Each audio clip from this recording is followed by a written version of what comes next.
తిరుపతిలో కవితకు ఘన స్వాగతం పలికిన పోలితి ప్రతాప్రావు. అలిపిరి వద్ద మీడియాతో మాట్లాడిన తెలంగాణ జాగృతి అధ్యక్షురాలు కల్వకుంట్ల కవిత. గత 4 ఏళ్లుగా చెయ్యని తప్పుకు నేను, నా కుటుంబ సభ్యులు మానసిక వేదన అనుభవించాం. దేవుడి దయతో తనపై ఉన్న కేసును కోర్టు పూర్తిగా కొట్టివేసింది. కేసు నుంచి విముక్తి లభిస్తే కాలినడకన తిరుమలకు వస్తానని చేసిన మొక్కులు తీర్చుకునేందుకు తిరుమలకు వచ్చా. 2 నెలల్లో తెలంగాణలో కొత్త రాజకీయ పార్టీ ఏర్పాటు చేస్తా. తెలంగాణ జాగృతి ఆధ్వర్యంలో కొత్త పార్టీ స్థాపనకు సిద్ధం. తెలంగాణ అందరికీ నమస్కారం. ఇవాళ మరి ప్రత్యేకించి ఒక్కసారి అందరు సైలెన్స్. జై తెలంగాణ, జై తెలంగాణ. అందరికీ నమస్కారం.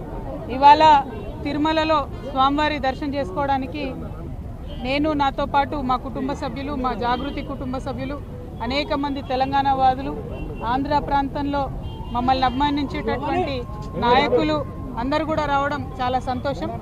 ఇవాళ గత 4 సంవత్సరాలుగా నేను చెయ్యని తప్పుకు ఏదో తప్పు చేసినట్టుగా అవాకులు చెవాకులు వాగుతూ సంపూర్ణంగా నన్ను, నా కుటుంబాన్ని, మా జాగృతి సంస్థను తీవ్రమైనటువంటి మానసిక వేదనకు గురి చేసినటువంటి కేసు ఏదైతే ఉందో, మొన్న దేవుడి దయ వల్ల, మా యొక్క నీతి నిజాయితీ వల్ల మరి సంపూర్ణంగా కొట్టుడు వేయబడ్డది. కాబట్టి స్వామివారికి కాలినడకన వచ్చి మొక్కు చెల్లిస్తామనేటటువంటి మొక్కు ఉంది. కాబట్టి ఆ మొక్కు చెల్లించుకోవడానికి ఇవాళ తిరుమలకు రావడం జరిగింది.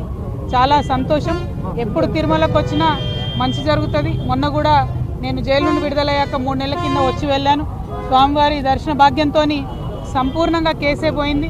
మరి ఇప్పుడు స్వామివారికి మొక్కు చెల్లించుకొని నెక్స్ట్ 2 నెలల లోపలే మరి తెలంగాణ రాష్ట్రంలో తెలంగాణ జాగృతి సంస్థ ఒక నూతన పార్టీ పెట్టబోతా ఉన్నది. కాబట్టి ఆ పార్టీ కూడా వెంకటేశ్వర స్వామి దయతోని అత్యద్భుతంగా కొనసాగుతుందని, తెలంగాణ ప్రజల సేవలో మేము ముందుంటామని, ఎటువంటి భేషజాలు లేకుండా అన్ని వర్గాల ప్రజలకు కూడా, ఎటువంటి భేదభావాలు లేకుండా అన్ని వర్గాల ప్రజలకు కూడా సేవ చేసేటటువంటి ఒక మంచి పార్టీని తెలంగాణ ప్రజలకు అందియాలనే ఉద్దేశంతో కూడా స్వామివారికి మొక్కుంటాము. పార్టీ పెట్టిన తర్వాత, మరిన్ని నూతన కార్యక్రమాలు తీసుకున్న తర్వాత ఖచ్చితంగా స్వామివారి దర్శనానికి మళ్ళీ వస్తూ ఉంటాం. అదేవిధంగా ముందు నుండి తెలంగాణ ఉద్యమానికి మద్దతుగా ఉన్నటువంటి ఆదినారాయణ గారు, పోలితి ప్రతాప్ గారు, ఇట్లా అనేక మంది మిత్రులు మరి వాళ్ళ ఇక్కడికి వచ్చి జాగృతిలో చేరతామని చెప్పడం జరిగింది. మరి వారందరూ ఎప్పుడు జాగృతికి మద్దతుగా ఉన్నటువంటి వారే. ఇట్లా ఆంధ్ర ప్రాంతంలో కూడా అనేక మంది మద్దతుదారులు, మా తమ్ముడు కిషోర్ యాదవ్, వీళ్ళంతా కూడా ఇక్కడ వాళ్ళే. మరి వారందరి మద్దతుతో తెలంగాణ ప్రజలకు సేవ చేసే పార్టీ పెడతాం. తెలుగు ప్రజలందరూ కూడా బాగుండాలని అనునిత్యం కోరుకుంటాం. Thank you. జై తెలంగాణ. బీజేపీ కాంగ్రెస్ బలంగా ఉన్న నేపథ్యంలో మీరు ఎలాంటి శూన్యత అక్కడ లేదని చెప్తున్న నేపథ్యం నినాదంతో ముందుకెళ్ళవచ్చు. ఇవాళ మీరు నిన్నగాక మొన్న జరిగిన మున్సిపల్ ఎన్నికలు చూస్తుంటే కాంగ్రెస్ పార్టీ ప్రజలకు ఇచ్చినటువంటి ఏ ఒక్క హామీ నెరవేర్చకపోయినప్పటికీ కూడా మళ్ళీ పెద్ద మెజార్టీలో చాలా సంఖ్యలో కాంగ్రెస్ గెలవడం జరిగింది. బీఆర్ఎస్ చాలా పరిమిత స్థానాలకు ఉండిపోయింది. బీజేపీ కూడా సేమ్ పరిస్థితి. ఎందుకు ఇది జరుగుతూ ఉంది అని అంటే, బీజేపీ కానీ బీఆర్ఎస్ కానీ ప్రతిపక్షంగా కంప్లీట్గా వైఫల్యం చెందినారు. ప్రజల మధ్యలో ఉండడం లేదు, ప్రజల సమస్యలు తెలుసుకోవడం లేదు, ప్రజలతో మమైకమయ్యేటటువంటి పరిస్థితి లేదు. ఒకవేళ ఇప్పుడు వాళ్ళు కొత్తగా మేము ప్రజల దగ్గరికి వెళ్దామన్నా ప్రజలు వాళ్ళని నమ్మే పరిస్థితి లేదు.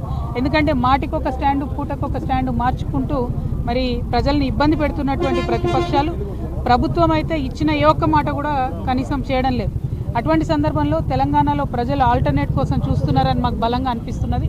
మొన్న కూడా మేము చాలా చివరి నిమిషంలో నిర్ణయం తీసుకున్నప్పటికి కూడా మేము ఆల్ ఇండియా ఫార్వర్డ్ బ్లాక్ పొత్తుతో వెళ్తే 40 స్థానాలు తెలంగాణ ప్రజలు మాకు దీవించి ఇవ్వడం జరిగింది. సరే, ఎన్నికలన్నాకు వస్తుంటాయి, పోతుంటాయి, రిజల్ట్స్ అటు ఇటు అవుతుంటాయి. కానీ ఒక పొలిటికల్ పార్టీ అంటే ఆ ప్రజల యొక్క మనోభావాలను, ఆ ప్రాంతం యొక్క అస్తిత్వాన్ని, ఆ ప్రాంత ప్రజల యొక్క హక్కులను రక్షించడమే ప్రధాన ధ్యేయంగా పనిచేస్తాం. ఎన్నికల ధ్యేయంగా పనిచేయడం కాదు, ప్రాంత పరిరక్షణ ధ్యేయంగా పనిచేస్తాం. బీఆర్ఎస్లో తెలంగాణ ఉద్యమకారులను విస్మరించడం జరిగింది, తెలంగాణ అమరవీరుల కుటుంబాలను విస్మరించడం జరిగింది, యూత్ని విస్మరించడం జరిగింది, మహిళలను విస్మరించడం జరిగింది. సో వాళ్ళందరినీ కూడా ముందుకు తీసుకొని, దగ్గరికి తీసుకొని వాళ్ళ ఎజెండానే మా ఎజెండాగా ముందుకు వెళ్తాం. మహిళలు కూడా ఇప్పుడు ఎలా మీ పార్టీ కొత్త పార్టీ పెట్టారు, సామాన్య మహిళలను మీరు ఎలా ప్రోత్సహించబోతారు, వాళ్ళకి సంబంధించి పార్టీ ఏ విధంగా నిర్ణయాలు తీసుకోబోతుంది? డెఫినెట్లీ ఇంకేమైనా క్వశ్చన్స్ ఉంటే ఒకేసారి చెప్పేద్దాం. రాష్ట్ర విభజన జరిగి 10 సంవత్సరాలైంది. ఇప్పటికీ కొంత బీఆర్ఎస్లో సీనియర్ నాయకులు కానీ కేటీఆర్ కానీ ఆంధ్రలో విమర్శించడం, ఆంధ్రలో ద్వేషించడమే టార్గెట్గా పెట్టుకొని ఎన్నికల సమయంలో మాట్లాడుతున్నారు. ఇది నెక్స్ట్ మీ పార్టీ కూడా అదే పని చేస్తారు. మేడం, బీఆర్ఎస్లో కూడా కొంతమంది అసంతృప్తి పరులు ఉన్నారు, వాళ్ళు కవిత వైపు చూస్తున్నారు. వాళ్ళు ఏ విధంగా ఆహ్వానించబోతున్నారు? అంటే కొత్త పార్టీ ఏదొచ్చినా కూడా ప్రజలకు కొత్తదనంతో కూడినటువంటి అంశాలను తీసుకొని ముందుకు వెళ్తేనే సక్సెస్ అవుతాము. మేము ఒకటే ఎజెండా తీసుకున్నాము, నిరంతరం ప్రజల మధ్యలో ఉండడమే మా ఎజెండా. ఏదో పైన పెద్ద పెద్ద అంశాలు చెప్పి క్షేత్రస్థాయిలో గల్లీలో ప్రజలకు ఇబ్బందులు ఉంటే, వాళ్ళకి లైట్ రాకపోతే, వాళ్ళ స్కూల్ బాగాలేకపోతే కనీసం పట్టించుకోకుండా తిరిగే పొలిటికల్ పార్టీ లాగా మా పార్టీ ఉండదు. క్షేత్రస్థాయి నుంచి మైక్రో లెవెల్ ఫోకస్తో తెలంగాణ ఫస్ట్ అనే నినాదంతో మేము ముందుకెళ్తాం. తెలంగాణ వాదులం ఎప్పుడైనా ఒకటే మాట చెప్పినాం, మాకు తెలంగాణ ప్రాంత ప్రజల హక్కుల పరిరక్షణే ప్రధాన ధ్యేయం అని చెప్పినాం. అంటే మేము మానవతావాదులం. ఒకవేళ ఒక ప్రాంతం వారి హక్కులు బాగుండాలని మేము అన్నట్టయితే ఇంకొక ప్రాంతానికి కూడా అది ఆటోమేటిక్గా వర్తిస్తుందనే అంశం. ఆంధ్ర ప్రజలంటే మాకు ఎప్పుడు కూడా ద్వేషం లేదు. ఆంధ్ర ఆధిపత్యం అంటే మేము ఖచ్చితంగా ద్వేషించినాం. ఆంధ్ర పొలిటికల్ లీడర్స్ యొక్క ఆధిపత్యాన్ని ద్వేషించినాం. అది ఎప్పుడు కూడా మేము ద్వేషిస్తూనే ఉంటాం. అదే పెత్తనం ఆధిపత్యం ఆంధ్ర ప్రజల మీద కూడా ఎవరు చేయకూడదు, తెలంగాణ ప్రజల మీద కూడా ఎవరు చేయకూడదు. 2 రాష్ట్రాలు విడిపోయినాయి, ఇప్పుడు రాజధాని కూడా కంప్లీట్గా విడిపోయింది. ఎవరి బాటన వాళ్ళు పోతున్నాం. అందరం మన అభివృద్ధి చూసుకోవాలి, రాష్ట్రంలో జరుగుతున్న విషయాలను చూసుకోవాలి. ఉదాహరణకి ఇక్కడ మొన్న లడ్డు కల్తీ అయిందనేటటువంటి విషయం డిస్కషన్కి వచ్చినప్పుడు ఆంధ్ర ప్రజలతో పాటు తెలంగాణ ప్రజల మనోభావాలు కూడా తీవ్రంగా దెబ్బతిన్నాయి. అది ఏమైందో ఏం లేదో మాకు కూడా తెలియదు. కానీ రేపు పొద్దునైనా సరే ఇక్కడుండే ప్రభుత్వం, ఇప్పుడున్నటువంటి ప్రభుత్వం కూడా బలంగా ఒక విశ్వసనీయత కల్పించాలి ప్రజల్లో. ఎటువంటి ఇబ్బంది లేకుండా బోర్డు నిర్ణయాలు తీసుకుంటుంది, చక్కగా ఉంటుంది. ఎందుకంటే దేశవ్యాప్తంగా కూడా ఇది వెంకటేశ్వర స్వామికి భక్తులు ఉంటారు. సో ఇక్కడ మన రాష్ట్రమైన 2 తెలుగు రాష్ట్రాలు కూడా దేశం మొత్తానికి ఆదర్శంగా ఉండాలని చెప్పి మేము బలంగా నమ్ముతాం. కాబట్టి ప్రజలుగా కలిసి ఉండాలి, రాష్ట్రాలుగా విడిపోవాలనే నినాదంతోనే మేము ఆనాడు ఉన్నాం, ఈనాడు కూడా ఉంటాం. Thank you. జై తెలంగాణ. పార్టీ పేరు స్వామివారికి సీక్రెట్ గా చెప్తాను, మీకు తర్వాత పబ్లిక్ గా చెప్తాను. ఆదిత్య గారు చెప్పారు నిన్న, సిరిసిల్ల నుంచి మీరు పోటీ చేయబోతున్నారని మీ అబ్బాయి ఆదిత్య గారు చెప్పారు. నిజమా, ఎంతవరకు? అసలు ఒక మాట ఏంటంటే, ఇప్పుడే మేము మాట్లాడుతూ వస్తా ఉన్నాము, మా బాబు నిన్న ఏదో ప్రైవేట్ ఫంక్షన్కి వెళ్ళాడు. మా ఇంట్లో అబ్బాయి ఒకతను హెల్పర్ ఉంటాడు, అతడు పెళ్ళికి వెళ్ళడం జరిగింది. అసలు కనీసం మీడియాతో మాట కూడా మాట్లాడలేదు, మాట్లాడకుండానే మాట్లాడినట్టు వేసినారు.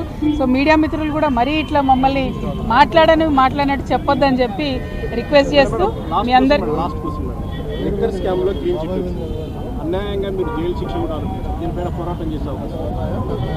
లీగల్గా ఏం చేయాలో మా లాయర్స్ చేస్తూ ఉంటారండి.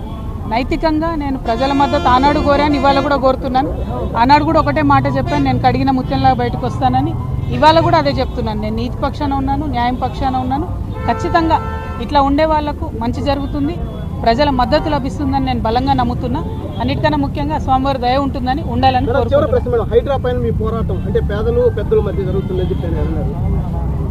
ఇప్పుడు ఎక్కడైనా కూడా ఇదే లొల్లు అవుతుంది. పెద్దోళ్ళని కాపాడుతున్నారు, పేదోళ్ళని కొట్టేస్తున్నారు. సో ఖచ్చితంగా మేము జాగృతి నుండి ఏదైతే పోరాటం నిన్న ప్రారంభించినామో అది కొనసాగిస్తాం. మేము ఎప్పుడైనా పేదల పక్షమే, పెద్దల పక్షం కాదు. అందరికీ నమస్కారం. నేను గత 4 సంవత్సరాలుగా పడుతున్నటువంటి మనోవేదన ఆ స్వామివారి దయ వల్ల మరి కంప్లీట్గా నేను ఏదైతే చెప్తూ వచ్చానో, సత్యం నా వైపు ఉంది, న్యాయం నా వైపు ఉంది, భగవంతుడు నా వైపు ఉన్నాడని చెప్తూ వచ్చాను.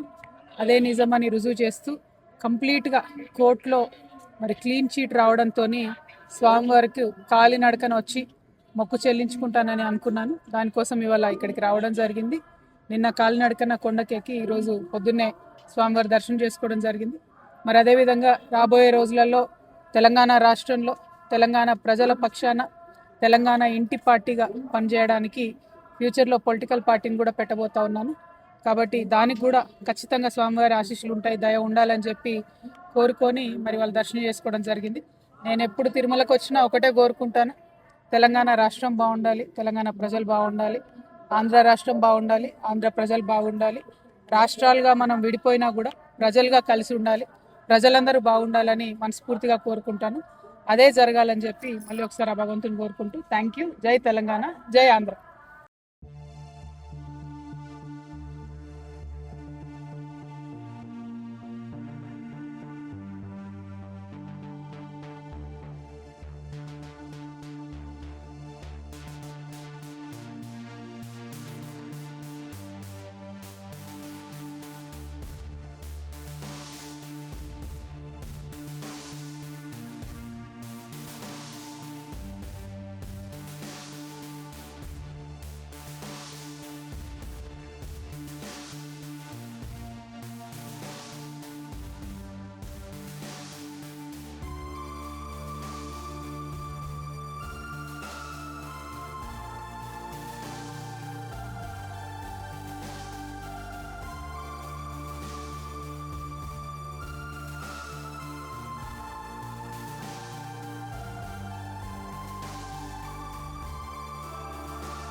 మేడం ఇంగ్లీష్లో బయట ఉంటుంది.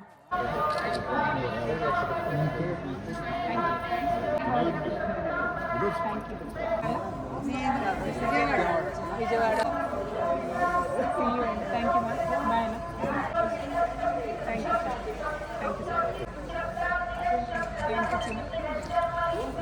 బాయ్ థ్యాంక్ యూ అందరికీ ఎట్లా జల్దీ థ్యాంక్ యూ చెప్పండి థ్యాంక్ యూ సీ యూ ఉంటాను. మిస్టర్ గారు థ్యాంక్స్ అలాగే నమస్తే.